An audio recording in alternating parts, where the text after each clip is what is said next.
Peace and blessings, everybody. Love and light. I'm very angry and very saddened.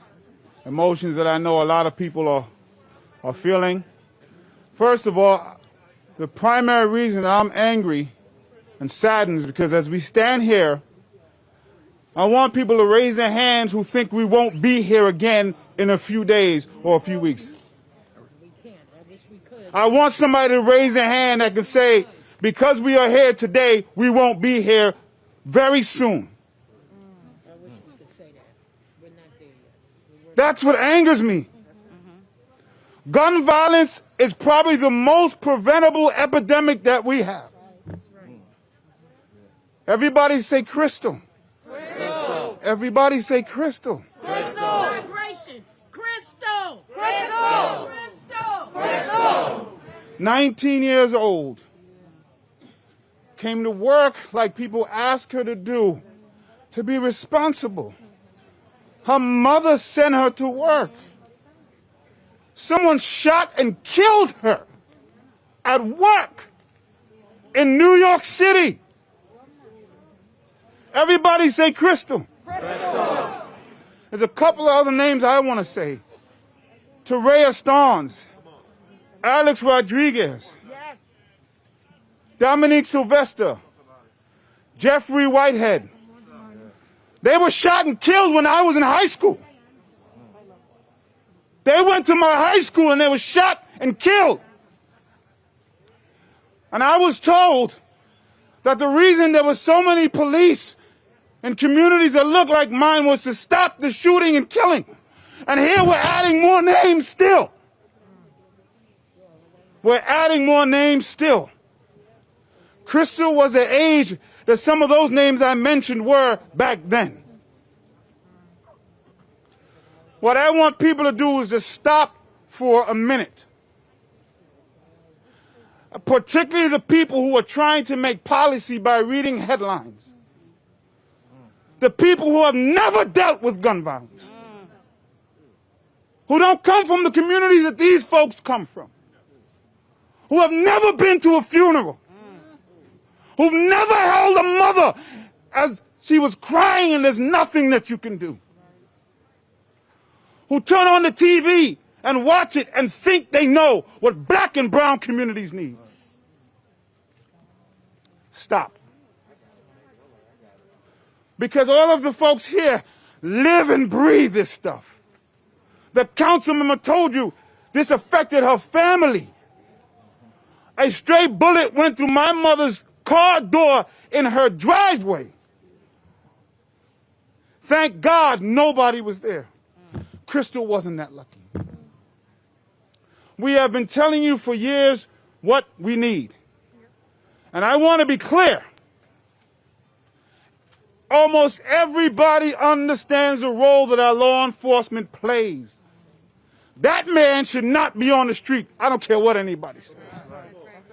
He should not be on the street. I'm thankful the mayor's here. I'm thankful the commissioner's here. Thank you. They have a role to play. But what we have found is if you put all of the resources and all of the structure in their hands, it fails to produce safety in our communities. And what pisses me off more is people now looking at 2018 and 2019 to compare the safety we had then. Because we were there telling you what we were accomplishing, and you still were yelling at us.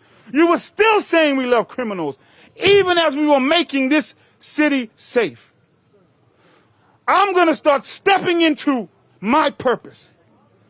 I've been one of the leading voices on public safety in this city for over a decade. That's right. And many of the things that I and others here have spoken about made our community safe. And you didn't listen. We had to fight every step of the way. Every step of the way. The difference between 2018 and 2019 is a global pandemic. And what we need is the people to stop bickering. Because in that bickering, our folks are getting killed. They're getting shot and they're dying. The police have a role to play. They have the resources. They have the structure. Where are their resources? Where is their structure? We owe it to Kristal and her mother and the family that's here to have an in-depth discussion of public safety. What it means, who's getting the resources, how we keep our community safe. So I'm glad that everybody's here, including our law enforcement. But what I want people to do, if you're watching, is close your eyes and imagine a community that you deem safe. Right now. It's beautiful. There's no gun violence. People are not afraid to send their children to work. I guarantee you, in your vision, there is not a police officer on every corner. I guarantee you, in their vision, they're not locking up your community as the answer. I guarantee you, in your vision, there is not a cop car driving around every second with sirens. I guarantee you that. But in those communities, you know what they do have. They have access to quality health care and mental health services. They have access of jobs for their children. They have access to more than just potato chips for food. They have access to quality housing where they don't have to use space heaters so that they don't have fires start. They have access to quality schools. They have access to all of the things that we know make a community thrive. What we've been asking for years is for the same thing. And in response to that, you send more police. And all I'm saying is, if you're going to tell us that you have the funding for the law enforcement that we understand we need, you gotta have funding for the rest of the stuff as well. Please, I'm begging you, stop the bickering.